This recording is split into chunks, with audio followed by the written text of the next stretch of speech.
Jaya Jaya Shri Caitanya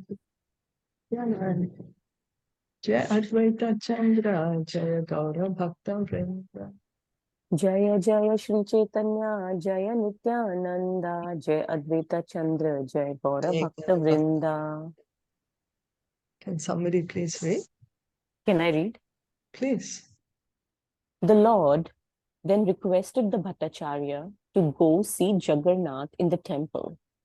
And the Bhaṭṭācārya started out for the temple accompanied by Jagdanand and Damodar, two principal associates of Lord Caitanya. After seeing Jagannath, the Bhaṭṭācārya returned home, bringing with him much prasadam purchased from the temple. He sent all this prasadam to Lord Caitanya through his Brahmin servant. So Jagdananda and Damodar. Damodar is Swarup Damodar. Jagdananda is incarnation of Satyabhama. Caitanya Caritamita, there are many pastimes between Jagdananda and Lord Caitanya. Like how Satyabhama and Krishna, that relationship. So it's a very interesting relationship, Jagdananda and Chaitanya, Lord Chaitanya. Lord Chaitanya said, I'm even scared to shout at you. I'm shouting at you, you're not eating food for 3 days. So I can't even tell you anything.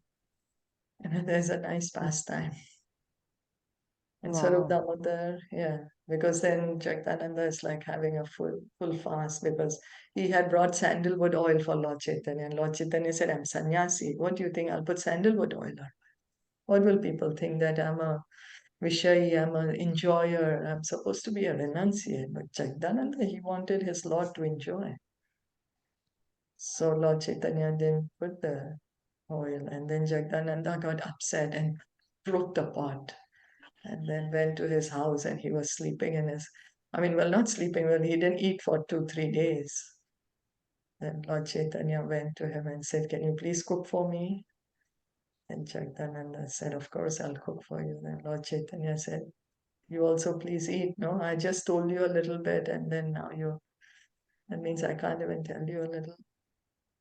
It's very nicely described in Caitanya Caritamita. And Swarup Damodar is, I forget, is it Vishakha or Lalita? Incarnation of Lalita. Swarup Damodar. He was Lord Chaitanya's secretary. Yes.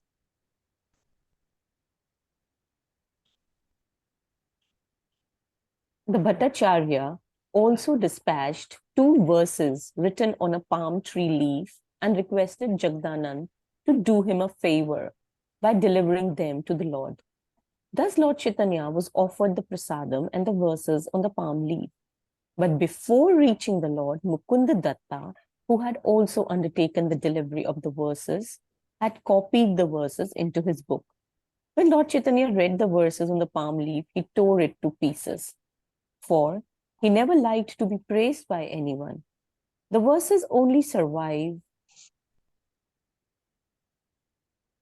I cannot see. Yeah, because they had been copied by Mukunda Datta. Okay. Sorry. He tore it survived because they had been copied by Mukunda Datta. Can we continue? Can you scroll it up? Yeah, thank you. The verses praised Lord Chaitanya as the supreme original personality of Godhead, declaring that he had descended as Lord Chaitanya to preach to the people in general about detachment. Can you scroll it a little up? Yeah, thank you. Detachment, transcendental knowledge, and devotional service. Comparing Lord Chaitanya to an ocean of mercy, the Bhaṭṭācārya wrote, let me surrender unto the Lord Chaitanya Mahaprabhu. The Lord, seeing that devotional service was absent, descended did in the form of Chaitanya Mahaprabhu to preach devotional service. Let us all surrender onto his lotus feet and learn from him what devotional service actually is. These two important verses are considered the most valuable jewels by the devotees of the Lord.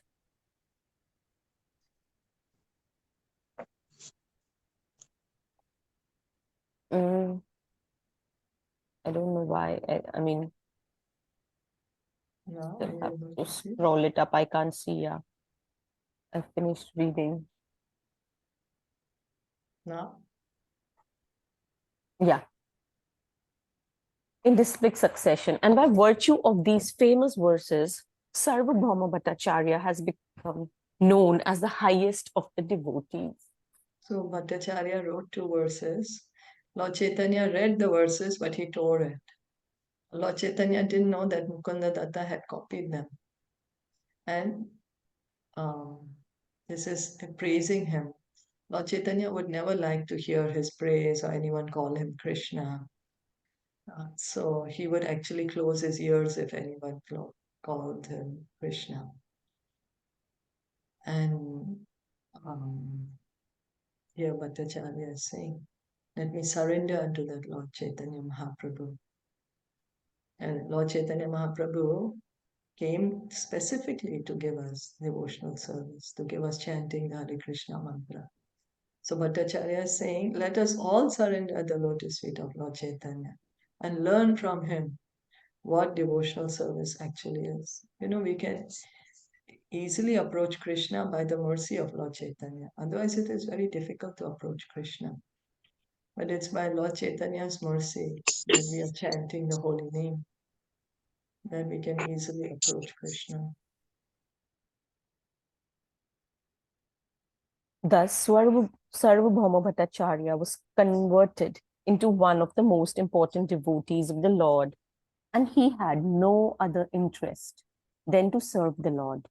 His only concern was to think of Lord Chaitanya constantly, and this meditation and chanting became the main purpose of his life. So earlier, Sārvabhauma Bhattacharya was just engaged in logic, argument, nyaya, grammar, but now he's become a pure devotee of the Lord. One day, Sārvabhauma Bhaṭṭācārya came before the Lord, offered his respects, and began to recite one of Lord Brahma's prayers from Srimad Bhagavatam 10.14.8. The Bhaṭṭācārya recited as follows: Tatte anukampam susamikshmano bhunjana evatmakritam vipakam hridevagvapurbhir vidadhan namaste jivet yo bhakti pade sadaya bhak. In reciting the verses, the Bhattacharya changed the original word mukti, liberation, to bhakti, devotional service. In the last line, the meaning of the original verse is a person who devotes his mind, body, and speech to the service of the Lord, even though in the midst of the miserable life caused by his past misdeeds, is assured of liberation. Yes, please. Why have you changed the original verse? The Lord asked the Bhattacharya. The word is mukti and you have changed it to bhakti. The Bhattacharya replied that mukti is not as valuable as bhakti, and that mukti is actually a sort of punishment for a pure devotee. For this reason, he changed the word mukti to bhakti. The Bhattacharya then began to explain his realization of bhakti. Anyone who does not accept the transcendental personality of Godhead and his transcendental form cannot know the absolute truth. One who does not understand the transcendental nature of the body of Krishna becomes his enemy and decries him or fights with him. The destination of such enemy is to merge into the Lord's Brahman effulgence. Such mukti or liberation is never desired by the Lord's devotees. There are 5 kinds of liberation. Number 1, gaining admission to the planet where the Lord resides. 2, being able to associate with the Lord. 3. Attaining a transcendental body like the Lord's. 4. Attaining opulence like the Lord's. And 5. Merging into the existence of the Lord. A devotee has no particular interest in any of these kinds of liberation. He is satisfied simply by being engaged in the transcendental loving service of the Lord. A devotee is especially averse to merging into the existence of the Lord and losing his individual identity. Indeed, a devotee considers oneness with the Lord to be worse than hell. But he will accept one of the 4 other kinds of liberation if it enables him to be engaged in the service of the Lord. Out of the 2 possibilities of merging in transcendence, namely becoming one with the impersonal Brahman effulgence and becoming one with the personality of God, the later is more abominable to the devotee. The devotee has no aspiration other than engaging in the transcendental loving service of the Lord. So, this is a very famous verse in Bhagavatam, recited by Lord Brahma after the Brahma Vimohan Leela, where Lord Brahma is saying that a person who undergoes all the miseries of due to his past misdeeds, but at the same time continues in his devotional service. To him, liberation becomes a rightful claim. But here, Sārvabhauma Bhaṭṭācārya is changing the word liberation to mukti to bhakti. It's mukti pade sadayava. He's writing bhakti pade. So Lord Chaitanya is saying, hey, how can you change the Shastra? You can't change it. So, but Bhattacharya, earlier he was always after mukti, he was a logician, he was an impersonalist, he wanted to merge into the effulgence of the Lord, into the Brahman. He was always speaking of the Brahman. And now that even the word has become abominable to him. So Lord Srila Prabhupada is explaining us 5 types of liberation. What are the 5 types of liberation? Is it that when you stay in the same planet as Lord and you get the same roop as Lord, Yes. and then you become the friend of Lord? No. That is different. Sorry. Same planet. Swaroop, Yes. same Swaroop, same planet. Yeah. Then you get the same planet, same Swaroop. Samashti, same opulence. Opulence. Yeah. And And Samipya. then you merge, you stay in. No. Merging, yes. Merging is one is the Sayujya. 5th Sayujya. Swaroop, Hmm. Sayujya. And one is Samipya. Samipya, yes. Yeah, being in close association. So a devotee, he can accept 4 kinds. Be on the same planet, have the same opulence, have the same form, be in close association. Actually, devotee does not want any of the 5 liberation. But even if he is offered liberation, he can accept the 4. But he will never accept Sayujya, merging in the impersonal Brahman. Why he never accepts them? Because absence of Krishna is there. Yeah. Krishna is not there. He And cannot devotees, and he cannot reciprocate with Krishna. You cannot serve Krishna there. Yeah, like when we love someone, we want to be with them. We want to have this loving relationship with them. Want to do things with them. That's what a loving relationship is about. So in the merging of into the Brahman, there is no this loving relationship. So devotee never aspires for that. And it's not acceptable to him because he wants to be in the relationship with Krishna. On hearing this, Lord Chaitanya informed the Bhaṭṭācārya that there is another meaning to the word Mukti Pade. The word Mukti Pade directly indicates the personality of Godhead. The personality of Godhead has innumerable liberated souls engaged in his transcendental loving service. And he is the ultimate resort of liberation. In either case, Krishna is the ultimate shelter. Here Lord Chaitanya is telling him, Mukti Pade does not mean only liberation, but it means Krishna, the ultimate shelter, also means that. All the liberated souls are engaged in um, serving Krishna. Well, majority of the liberated souls, because all the pure devotees are liberated souls. So, yeah. Despite this reading, Sārvabhauma Bhaṭṭācārya replied, I prefer Bhakti Pade to Mukti Pade, although, according to you, there are two meanings to the word Mukti Pade. Still, because this word is ambiguous, I prefer Bhakti Pade to Mukti Pade. Because when one hears the word Mukti, he immediately thinks of becoming one with the Supreme. I therefore even hate to utter the word Mukti, but I am very enthusiastic to speak of Bhakti. So we can see how much change of heart the Bhattacharya has gotten. Before he was only speaking of mukti, of the Brahman. Now he wants only bhakti.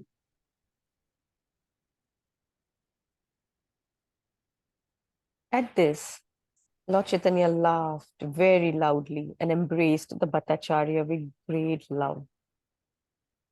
Thus, the Bhattacharya, who had taken pleasure in explaining Mayavad philosophy, became such a staunch devotee that he hated even to utter the word mukti. This is possible only by the causeless mercy of Lord Sri Chaitanya. The Lord is like a touchstone, for by his grace he can turn iron into gold. After the Bhattacharya's conversion, everyone marked a great change in him, and they concluded that this change was made possible only by the inconceivable power of Lord Chaitanya. Thus, they took it for granted that Lord Chaitanya was none other than Lord Krishna himself. Nanda Mahaprabhu ki jai. Jai. So such a change of heart. So fortunate. Yeah. Yeah. Chapter 27, Lord Chaitanya and Ramanand Rai. The author of Caitanya Caritamita has described Lord Chaitanya Mahaprabhu as the ocean of transcendental knowledge, and Sri Ramanand Rai as the cloud which is produced from that ocean. Ramanand Rai was a greatly advanced scholar in the devotional service, and by the grace of Lord Chaitanya, he gathered all transcendental conclusions, just as a cloud gathers water from the ocean. As clouds appear from the ocean and then go all over the world to distribute water, which then returns to the ocean. So, by the grace of Lord Chaitanya, Ramanand Rai attained his higher knowledge of devotional service, and again, after retiring from the service, went to join Lord Chaitanya in Puri. So there's very beautiful poetry here. And that how the cloud is formed from the ocean, no? The sun forms the clouds uh, by condensing the water. So the cloud is just water which is from the ocean itself. Ramananda Raya is compared to the cloud, and Lord Chaitanya Mahaprabhu as the ocean of transcendental knowledge. So Ramananda Raya got the knowledge from by the mercy of Lord Chaitanya. Is said that he got all these transcendental conclusions by the grace of Lord Chaitanya, just as the cloud gathers water from the ocean. And then the clouds go everywhere to distribute the water. Then the water comes back to the ocean. And then Ramananda Raya, he got this transcendental knowledge, and then again he retires and comes to the service of Lord Chaitanya. Just as the water cloud returns the water back to the ocean, Lord Ramananda Raya is coming back to Lord Chaitanya after getting all the knowledge from. When Lord Chaitanya visited the southern part of India, he first went to the great temples known as Jiva Narsimha Kshetra. This temple is situated in a place known as Simachal, 5 miles from Vishakhapatnam. The temple is situated on the top of a hill. There are many temples in that area, but the Jivada Narsimha Kshetra temple is the largest of all. This temple is filled with the beautiful sculptures of interest to many students, and due to its popularity, it is a very rich temple. An inscription in the temple states that the king of Vijayanagara formally decorated this temple with gold and even covered the body of the deity with the gold plate. To facilitate attendance at the temple, there are free apartments for visitors. The temple is managed by priests of Ramanujan Acharya sect. So Ramanujacharya, that's Sri Vaishnavas, they are maintaining it. So Lord Chaitanya, he had visited South India, no? After he took sannyas, he was traveling. So he's come to this Simhachal, to the temple of Lord Nishingadev. When Lord Chaitanya visited this temple, he praised the deity and quoted a verse from Sridhar Swami commentary on Srimad Bhagavatam 7.9.1. Ugra api anugra evayam swabhaktanamni kesari kesari va swapotanam anesham ugravi vikramaha.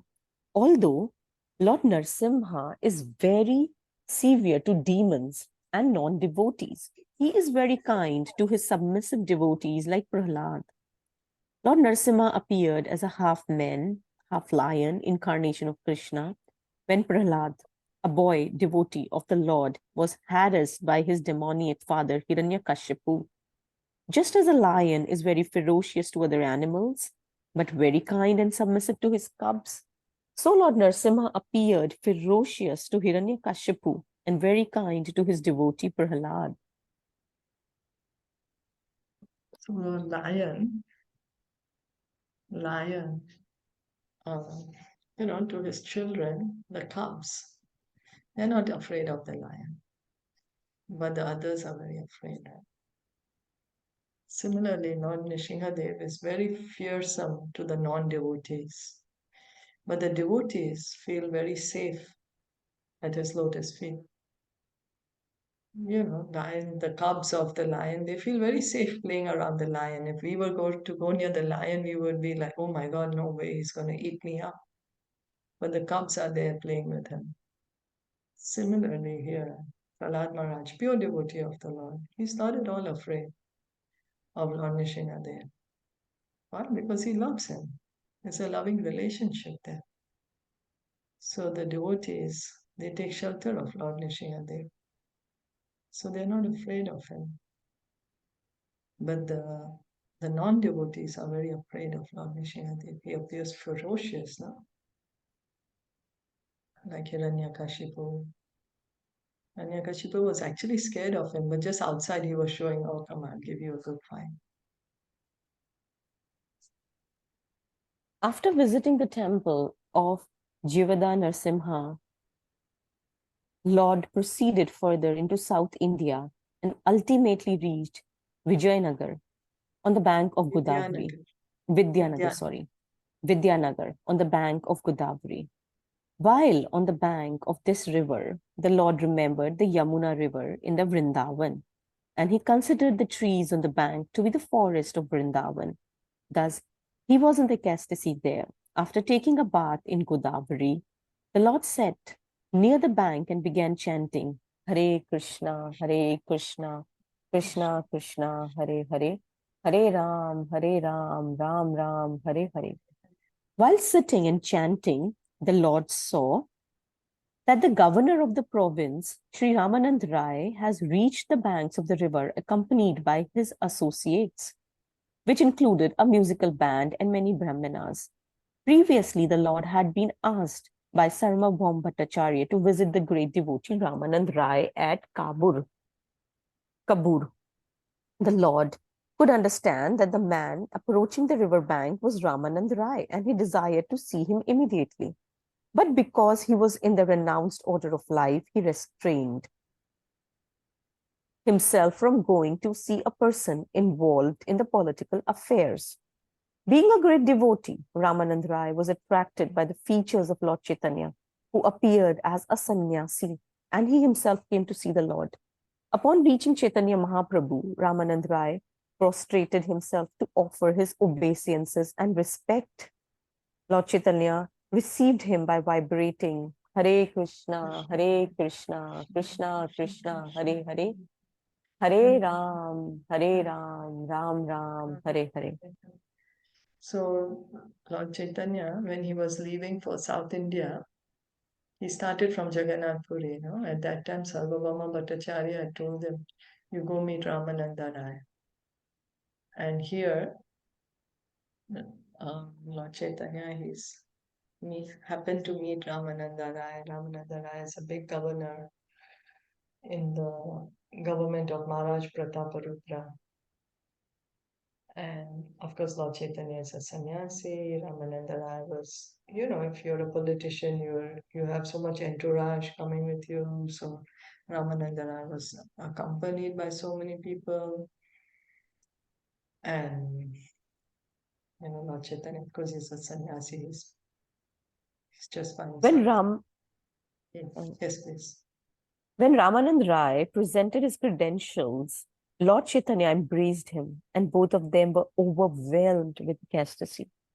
The Brahmanas who accompanied Ramanand Rai were surprised to see them embracing in the transcendental ecstasy. The Brahmanas were all stalwart followers of the rituals, and they could not understand the meaning of such devotional symptoms. Indeed, they were rather surprised to see such a great sannyasi touch a Shudra. And they were also surprised to see Ramanand Rai, who was a great governor and practically king of that province, crying simply by touching a sannyasi. Lord Chaitanya understood the Brahmana's thoughts, and considering the unfavorable situation, he pacified himself. So the meeting between them is full of love. Because of this love, they're having ecstatic symptoms. You know, the Lord is seeing his devotee, the devotee is seeing the Lord. So there's this loving exchange. It's not, bhakti is not dry. You know, it's full of ras, emotions are there. So here, and so someone will say emotions means material. No, but the real emotions are on the spiritual platform. Material emotions are just a reflection of the real spiritual emotions that we have. So here the Lord and Ramananda Rai, they're embracing each other and they're having ecstatic symptoms. And the people who are looking by, the Brahmanas who had come with Ramananda Rai, they are surprised. Oh, how come a sannyasi is embracing a Shudra? Ramananda Rai, although he's a king almost, he's a governor as powerful as the king in that area, he's after all a Shudra, and at that time, you know, there used to be these differences, who's coming from which family, and they're like surprised what's happening. They're not able to understand that this is a loving exchange between the Lord and his devotee.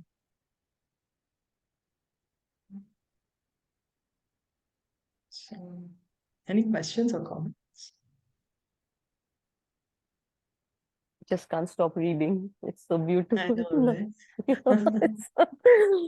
Okay. We'll have to stop here and we'll continue tomorrow. Come on. Yes, yes. Thank you so much. Lord Caitanya ki jai, Shri Jai. Prabhupada ki jai, Gaur Jai. Bhakti ki jai.